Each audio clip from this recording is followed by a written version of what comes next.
Hey guys, आज मैं explain करने वाला हूँ the good bad mother season 1 के एपिसोड नंबर 12 को। अगर आपने अभी तक पिछले एपिसोड नहीं देखे हैं तो प्लेलिस्ट का लिंक आपको डिस्क्रिप्शन में मिल जाएगा। एपिसोड की शुरुआत में देखते हैं जहाँ पर ताइसू चेयरमैन सोंग से बात कर रहा था और कह रहा था कि क्या तुमने न्यूज़ देखी। चेयरमैन सोंग को पता था कि यह न्यूज़ किस बारे में है। वह कहता कि क्या यह सोयून के बारे में है।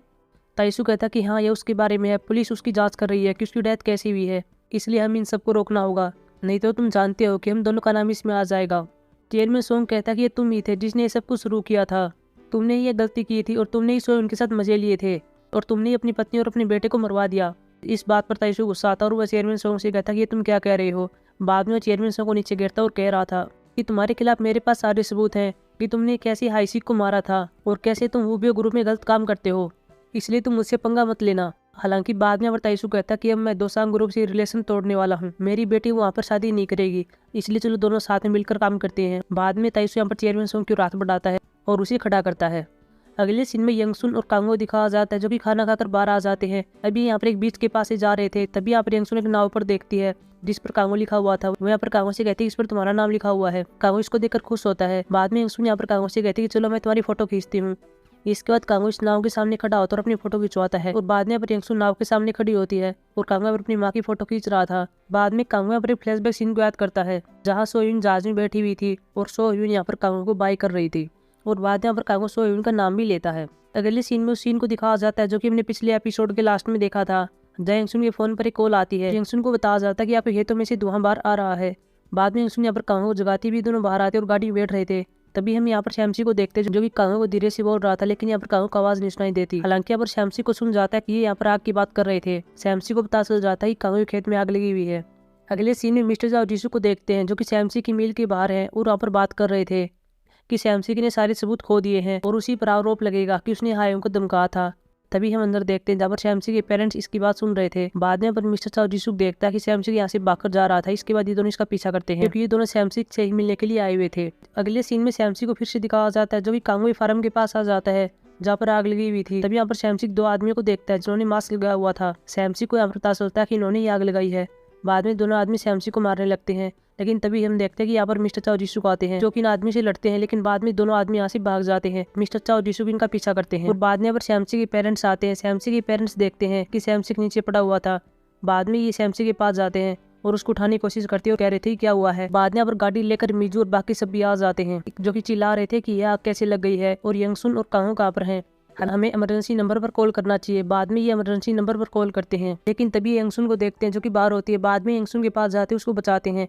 यंगसुन यहाँ पर कह रही थी कि कांगो तो अंदर ही है, उसको बचा लो। और बाद में यहाँ पर शैमसी अपने ऊपर पानी डालता है और कांगो बचाने के लिए चला जाता है। कुछ टाइम के बाद देखते हैं यहाँ पर कांगो बाहर आता है और कांगो की पीठ पर शैमसी को होता है। सभी को ऐसा लग रहा था कि शैमसी कांगो बचाएगा, लेकिन जब भी बाहर आते तभी इनको पता चल जाता है कि कांगो ने शैमसी को बचाया है। अगले सीन में देखते हैं जहाँ पर कांगो और शैमसी को अस्पताल के अंदर एडमिट किया जाता है। कांगो को यहाँ पर होश नहीं आया था, लेकिन यहाँ पर शैमसी उठ चुका था। बाद में यहाँ पर पुलिस आती है जो कि इनसे पूछ रही थी कि क्या हुआ है। शैमसी यहाँ पर कह रहा था कि मैंने देखा था कि यहाँ पर दो आदमी थे और मुझे लग रहा कि उन्होंने आग लगाई हुई थी, वे सस्पेक्ट की तरह नजर आ रहे थे। लेकिन बाद में यहाँ पर यंगसुन कहती है मुझे माफ करना, वह आग गलती से लग गई थी, मैंने यहाँ पर पेट्रोल डाल दिया था, मेरा ध्यान नहीं रहा, इसलिए मुझसे वो आग लग गई थी। लेकिन शैमसी कहता कि आप ऐसा कैसे कह सकती है, मैंने देखा था कि यहाँ पर दो आदमी थे। लेकिन यंगसुन कहती है कि मैं झूठ क्यों बोलूंगी, मैं भी पीड़ित हूँ। और तभी हम देखते हैं कि यहाँ पर मिजू होती है जो कि इनकी बात सुन रही थी। बाद में मिजू यहाँ पर शैमसी से बात करती है और कहती है कि क्या सच में यहाँ पर कोई आदमी था। शैमसी यहाँ पर हाँ भरता और कह रहा था कि हाँ वहाँ पर दो आदमी थे, मैंने देखा था। और तुम ही सोचो अगर यंगसुन ने गलती से आग लगा दी थी तो उसने दरवाजे को बाहर से बंद क्यों किया। मिजू कहती है कि तुम वहाँ पर क्या कर रहे थे। शैमसी कहता है कि मैं वहाँ पर कांगो को देखने के लिए गया था। मिजू कहती है कि यह बात बहुत ही अजीब है कि तुम वहाँ पर कांगो देखने के लिए गए थे, तुम मुझसे झूठ बोल रहे हो, तुम मुझे बताओ कि क्या बात है। अब यहाँ पर मिजू शैमसी को पकड़ लेती है और उसे कहती है कि मैं तुमको सीढ़ियों से नीचे गिर दूंगी, तुम मुझे बताओ कि क्या बात है। अब यहाँ पर शैमसी सारी बातें बता देता है कि यहाँ पर जो लोग आए हुए थे वे ताइसू के थे। साथ में शैमसी यहाँ पर डीएनए टेस्ट के बारे में बता देता है कि ताइसू का एक नाजायज बेटा है और उसका प्रूफ कांगो के पास था, हमें कांगो को बचाना होगा, वह खतरे में है। और बाद में यहाँ पर मिजू यंगसुन के पास आती है, यंगसुन यहाँ पर कांगो के पास होती है। मिजू यहाँ पर यंगसुन से कहती है कि मैं पुलिस स्टेशन जाना होगा और वहाँ पर रिपोर्ट लिखानी होगी क्योंकि कांगो खतरे में है। यंगसुन कहती है कि ये कौन सा खतरा है। मिजू कहती है कि शैमसी ने मुझको सब कुछ बता दिया है कि वहाँ पर जो लोग आए हुए थे वे ताइसू के थे जो कि कांगो को मारना चाहते थे, जिन्होंने तुम्हारे फार्म के अंदर आग लगाई हुई थी। शैमसी ने मुझे बताया कि ताइसू का एक नाजायज बेटा है और इसके डीएनए का प्रूफ कांगो के पास था और इसीलिए वो कांगो को मारना चाहता है। यंगसुन कहती है कि यह प्रूफ शैमसी के पास कैसे आया। मिजू यहाँ पर बताती है कि जब कांगो गाँव में अपनी फियांसे को लेकर आया हुआ था तब उसने तुम्हारे लिए एक बैग दिया था और उसके अंदर ही वो डीएनए टेस्ट था, लेकिन बाद में वह बैग तुमने सैमसी की माँ को दे दिया था। इसी वजह से वह प्रूफ सैमसी के पास चला गया था। हालांकि सैमसी सियोल भी गया था, लेकिन ताइसू के आदमी ने सैमसी को पकड़ लिया था और उससे वह डीएनए वाले प्रूफ छीन लिए। इसलिए हमें उनकी पुलिस में रिपोर्ट करनी होगी, लेकिन यहाँ पर यंगसुन मना कर देती है। यंगसुन यहाँ पर कहती है कि मैं और कांगो यहाँ से भागने वाले हैं, हम कहीं पर जाकर छुप जाएंगे, लेकिन हम रिपोर्ट नहीं करेंगे। यंगसुन यहाँ पर बताती है कि काफी टाइम पहले हमारे खेतों में ऐसी आग लग गई थी, लेकिन कांगो के पिता को पता था कि यह किसी ने लगाई हुई है, इसलिए इन सबको उजागर करते हुए उसकी डेथ हो गई थी। इसलिए मैं ऐसा नहीं चाहती थी कि मेरा बेटा कांगो भी ऐसा ही बने, इसलिए मैं उसके साथ सख्ताई से पेश आती थी ताकि वह प्रोसिक्यूटर बन जाए, ताकि कांगो भी उसके पिता की तरह डेथ न हो। कांगो जब बाहर प्रोसिक्यूटर की तैयारी कर रहा था तब उसने बहुत ही कठिन मेहनत की है। वह बहुत ही अकेला था और दर्द में था, लेकिन अभी यहाँ पर मिजू सब कुछ खुलासा कर देती और कहती है जब कांगो बाहर गया हुआ था तब वह तुम्हें याद करता था, वह हमेशा तुम्हारा गाना गाता रहता था। हालांकि साथ में हमें यहाँ पर फ्लैशबैक सीन दिखाए जा रहे हैं कि ऐसा ही हुआ था। साथ में कांगो जब बाहर था तब उसे वहाँ का खाना सूट नहीं हुआ, वह सिर्फ तुम्हारे मूंग के पेन के खाना चाहता था। वह तुम्हारे बारे में बहुत चिंता करता था, वह तुम्हें याद करता था। बाद में यंगसुन समझ जाती और कहती है कि क्या तुम वही लड़की हो जिसका उसने लेटर में जिक्र किया हुआ था। मिजू यहाँ पर हाँ बढ़ती है। यंगसुन यहाँ पर मिजू से माफी मांगती और कहती है कि मुझे माफ कर देना, तुम्हारे पास भी बहुत ही कठिन समय रहा होगा। और बाद में यहाँ पर यंगसुन मिजू को ले लगाती है, लेकिन अभी यहाँ पर मिजू यंगसुन से एक बात और कहती है। वह यहाँ पर यंगसुन से कहती है कि मैं शादीशुदा नहीं हूँ और मेरे जो बच्चे येजिन और शोजिन है उनका पिता कांगो है। जब मेरा और कांगो ब्रेकअप हो गया था तब मुझे पता चला कि मैं प्रेग्नेंट हूँ, लेकिन कांगो ने मुझको छोड़ दिया था। लेकिन अब यहाँ पर यंगसुन मिजू से कहती है कि कांगो ने तुमको कभी नहीं छोड़ा था, वह सिर्फ तुम्हारा बचाव कर रहा था। वह उन लोगों से बदला लेना चाहता था जिन्होंने इसके पिता को मार दिया था, और इन लोगों में चेयरमैन सोंग था और साथ में ताइसू भी था, और इसीलिए कांगो ताइसू की बेटी से शादी करना चाहता था। उसने हमें नहीं छोड़ा था, उसे पता था कि अगर वो बदला लेता है तो हम खतरे में पड़ जाएंगे, इसलिए कांगो ने हमको छोड़ दिया था ताकि हम सेफ रह सकें। हालांकि यहाँ पर कांगो होता है जो कि सब बातें सुन रहा था, उसे पता चल जाता कि येजिन और शोजिन मेरे ही बच्चे हैं। बाद में कांगो फ्लैशबैक सीन को याद करता है जहाँ एक बैग के अंदर एक लिफाफे को डाल रहा था और इस लिफाफे के अंदर डीएनए टेस्ट था और साथ में एसडी कार्ड भी था। और बाद में सीन को दिखाया जाता है जहाँ पर कांगो हायम को लेकर अपने गांव में आया हुआ था और इस बैग को और साथ में और सामान को अपनी माँ को दे देता है। बाद में यंगसुन और मिजू को पता चल जाता है कि कांगो को जाग आ गई है। इसके बाद ये दोनों कांगो के पास जाते हैं, लेकिन तभी हम देखते हैं यहाँ पर दो पुलिस वाले आते हैं जो कि यंगसुन से कहते हैं कि हम कांगो को गिरफ्तार करने के लिए आए हुए हैं क्योंकि इसने सो यून को मारा है। अगले सीन में देखते हैं जहाँ पर यंगसुन और कांगो पुलिस स्टेशन के अंदर है और यहाँ पर पुलिस वाला कांगो को वह तस्वीरें दिखा रहा था जिसमें कांगो गाड़ी को धक्का दे रहा था। और इसके बाद यहाँ पर कांगो वह चीजें फिर से करने लगता है जो कि पहले किया करता था कि मुझे घर पर जाना, मुझे भूख लगी हुई है। ये सब बातें अपनी माँ से कह रहा था। साथ में यहाँ पर कांगो इधर उधर भाग भी रहा था। पुलिस वाले इसको पकड़ लेते। यंगसुन यहाँ पर पुलिस वाले से कहती है कि आपके पास क्या सबूत है कि मेरे बेटे ने उसको मारा है। मैं आप लोगों पर केस करूंगी, मेरा बेटा मानसिक रूप से अच्छा नहीं है, आप उस पर झूठा इल्जाम कैसे लगा सकते हैं। और अगले सीन में देखते हैं जहाँ पर पुलिस वाले कांगो और उसकी माँ को घर के पास छोड़ देते हैं और यहाँ पर पुलिस वाला कहता है कि तुम कहीं भी भागकर मत जाना, मैं बहुत जल्दी तुम्हारे बेटे के खिलाफ सबूत लाऊंगा। बाद में पुलिस वाला अपनी गाड़ी लेकर यहाँ चला जाता है। इसके बाद कांगो घर के अंदर आता है और उस फोटो के फ्रेम के पीछे एसडी कार्ड को देखता है, लेकिन यहाँ पर एसडी कार्ड नहीं होता। तभी यंगसुन आ जाती है और कांगो यहाँ पर फोटो को जल्दी जल्दी में टांग रहा था, लेकिन यह फोटो नीचे पड़ जाती है। यंगसुन को यहाँ पर पता चल जाता है कि कांगो की याददाश्त वापिस आ गई है। यंगसुन यहाँ पर कांगो को याददाश्त वापिस आने पर बधाई देती है और बाद में यंगसुन यहाँ पर कांगो से कहती है कि मैं इस टाइम का वेट कर रही थी कि तुम्हारी याददाश्त को वापिस आए ताकि मैं तुमसे माफी मांग सकूँ। और बाद में पर कांगो अपनी माँ को गले लगाता है। बाद में पर कांगो कहता है कि मुझे पुलिस स्टेशन जाना पड़ा क्योंकि मुझे और काम भी करना है, लेकिन अभी यहाँ पर यंगसुन कहते हैं कि तुम क्या करने वाले हो, चलो एक काम करते हैं, हम सभी यहाँ पर छोड़ देते हैं और हम यहाँ से भाग जाते हैं। लेकिन यहाँ पर कांगो कहता है कि हम ऐसा नहीं कर सकते, तुमको पता है कि उन्होंने हमारे खेतों में आग लगा दी और मेरे पिता को मार दिया, हम कहीं भी चले जाएं वे हमारा पीछा नहीं छोड़ेंगे, इसलिए मुझे उनके खिलाफ सबूत ढूंढना होगा। बाद में देखते ही कांगो यहाँ पर सियोल जाने के लिए बाहर आता है जहाँ वो येजिन और शोजिन को देखता है। इसके बाद वो फ्लैशबैक सीन को याद करता है जहाँ कांगो मिजू को छोड़ने के बाद उसे देखने के लिए आया था, लेकिन तभी यहाँ पर कांगो देखता है कि मिजू हमारे लड़के के साथ होती है और यह लड़का सनियंग के बॉयफ्रेंड का दोस्त था।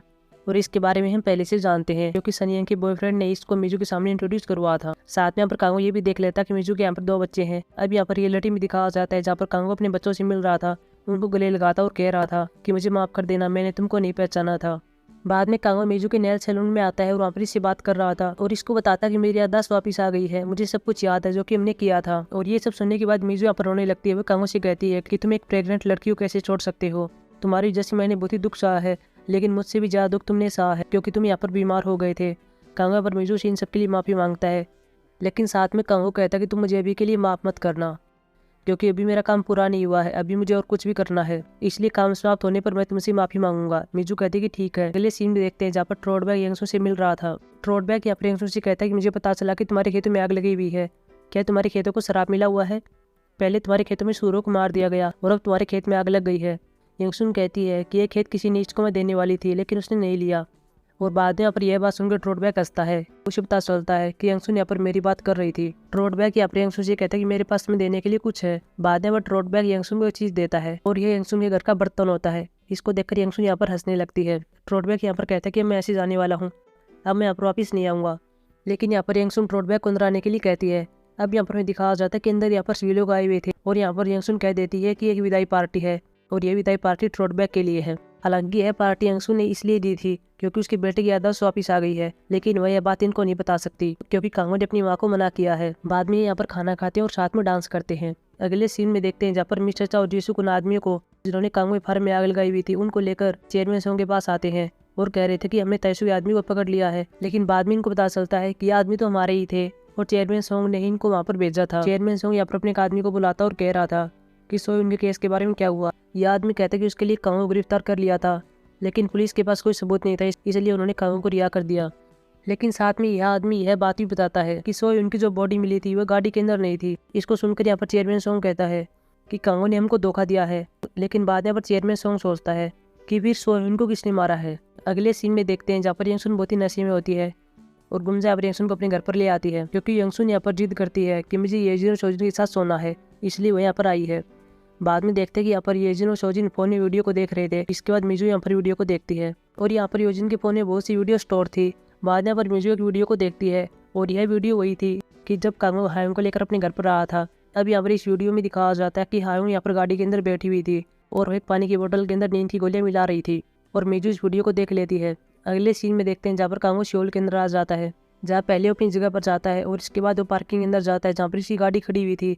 बाद में अपनी गाड़ी को ऐसे ले जाता है। इसके बाद वो जांच अधिकारी से मिल रहा है। जांच अधिकारी यहाँ पर कहता है कि मैं खुश हूँ कि तुम वापस आ गए हो, मैं हमेशा तुम्हारी मदद करूंगा क्योंकि तुम्हारा मुझ पर कर्ज जाए। अब यहाँ पर हमें दिखाया जाता है कि कांगो यहाँ पर जांच अधिकारी को कैसे जानता है। इस फ्लैशबैक सीन में दिखाया जाता है कि जांच अधिकारी एक प्रोसिक्यूटर होता है, उसे यहाँ पर पैसों की जरूरत थी क्योंकि उसकी माँ की सर्जरी होने वाली थी और यहाँ पर कांगो ने इसकी मदद की थी और इसी के कारण जांच अधिकारी इसको जानता है। अगले सीन में देखते हैं जहाँ पर मिजू सैमसी के पास है और फिर कांगो वाली वीडियो उसको दिखा रही थी और कह रही थी कि हायोंग ने कांगो के साथ ऐसा किया है। सैमसी यहाँ पर कहता है कि मुझे ऐसा नहीं लगता। मिजू यहाँ पर कह रही थी कि मैंने सुना था कि जब कांगो यहाँ से गया था तो वो गाड़ी खुद चला रहा था, लेकिन आगे चलकर शायद इन्होंने अदला बदली कर ली थी क्योंकि सुनने में ऐसा भी आया था कि जब गाड़ी का एक्सीडेंट हुआ था तब यहाँ पर हायोंग गाड़ी से दूर थी, वह गाड़ी के पास नहीं थी, इसलिए वो बच गई थी। लेकिन अब मुझे हायोंग के पास जाना है, उससे बात करनी है, इसलिए तुम मेरे साथ चलो, हम दोनों से मिलने के लिए चलेंगे। पहले सैमसी मना करता है लेकिन बाद में मिजू इसको मना लेती है। अब ये दोनों अपना हायोंग के घर के बाहर हैं जहाँ पर छुपे हुए थे। बाद में पर मिजू हायोंग की नौकरानी से मिलती है और कहती है कि हायोंग कहाँ पर है, मैं उसकी दोस्त हूँ, मैं विदेश से आई हूँ और काफी सालों के बाद आई हूँ, मुझे उससे मिलना है। यह नौकरानी पहले मना करती है लेकिन बाद में पर मिजू जोर देती है और कहती है कि प्लीज मुझको बता दो, मुझे उससे मिलना है। लेकिन बाद में नौकरानी कहती है कि वह बहुत ही बीमार है, उसे अस्पताल में एडमिट किया हुआ है। मिजू यहाँ पर कहती है कि वह अस्पताल कौन सा है, लेकिन यहाँ आंटी नहीं बताती। साथ में आंटी कहती है कि 4 महीने के बाद चुनाव खत्म हो जाएंगे, इसके बाद तुम मुझसे मिल सकती हो। ये कहकर नौकरानी अंदर चली जाती है। अब यहाँ पर मिजू और सैमसी दोनों बात कर रहे थे और कह रहे थे कि क्या वो इतनी बीमार है कि उसे ठीक होने में 4 महीने लगेंगे। मुझे तो ऐसा नहीं लगता। सैमसी यहाँ पर एक न्यूज़ को दिखाता और कह रहा था कि असली वजह शायद यह है और इस न्यूज़ में बताया जा रहा था कि हायोंग शादी से भाग गई थी, वह शादी में नहीं आई, वह गायब हो गई थी। अब यहाँ पर सैमसी कह रहा था कि अगर मेरी लड़की ऐसा करती है और अगर मैं बहुत ही ऊंचे पद पर जाने वाला हूँ तो मैं अपनी बेटी को डांटूंगा, उसे कमरे के अंदर बंद कर दूंगा। इसलिए मुझे लगता है कि ताइसू ने अपनी बेटी के साथ ऐसा ही किया है, लेकिन वो कौन सा अस्पताल हो सकता है। अब यहाँ पर मिजू को अचानक से पता चलता है कि वो कौन सा अस्पताल है। मिजू यहाँ पर सैमसी से कहती कि मैं हायोंग से एक बार मिल चुकी हूँ। अब यहाँ पर हमें एक फ्लैशबैक सीन में दिखाया जाता है कि मिजू हायोंग से कैसे मिली थी। यह वही सीन था जो कि हमने पहले देखा था, जहाँ मिजू से गलती से हायोंग का नाखून कट गया था। बाद में यहाँ पर हायोंग ने मिजू से माफी मांगने के लिए कहा था, लेकिन जब यहाँ पर हायोंग ने मिजू से माफी नहीं मांगी तब यहाँ पर मिजू अपने कराटो चीज को नीचे गिर देती है। बाद में यहाँ पर हायोंग मिजू से मिलने आती है और उसको अपना मेडिकल सर्टिफिकेट दिखा रही थी और कह रही थी कि मेरे पिताजी बहुत ही बड़े हैं। मिजू कहती है मैं जानती हूँ कि तुम्हारे पिताजी कौन है। अब यहाँ पर मिजू देख लेती है कि मेडिकल सर्टिफिकेट कौन से अस्पताल में बना है, इसलिए मिजू को पता होता है कि यह अस्पताल कौन सा है। और बाद में पर मिजू और सैमसी किसी अस्पताल के सामने आ जाते हैं। एपिसोड के लास्ट में कांगो देखते हैं जो कि बहुत सी जहाजों के पास आया हुआ था और वहाँ पर उस आदमी की तलाश कर रहा था जो कि आखिरी बार उसने देखा था जब वह सोइनो और उसके बच्चे को अपनी जहाज में ले जा रहा था, और उस जहाज वाले आदमी का नाम येयोंगजे होता है। अब यहाँ पर कांगो जहाज वाले आदमी को देख लेता है और उसकी ओर अपना हाथ हिलाता है और शायद अब कांगो को येयोंगजे से अपने जवाब मिल जाएंगे कि सोइनो और उसके बच्चे की डेथ कैसे हुई थी, उनको किसने मारा था। और बाद में एपिसोड समाप्त हो जाता है। सो गाइस, ये था हमारा एपिसोड नंबर 12। अब हम मिलेंगे एपिसोड नंबर 13 की एक्सप्लेनेशन में। तब तक के लिए बाय।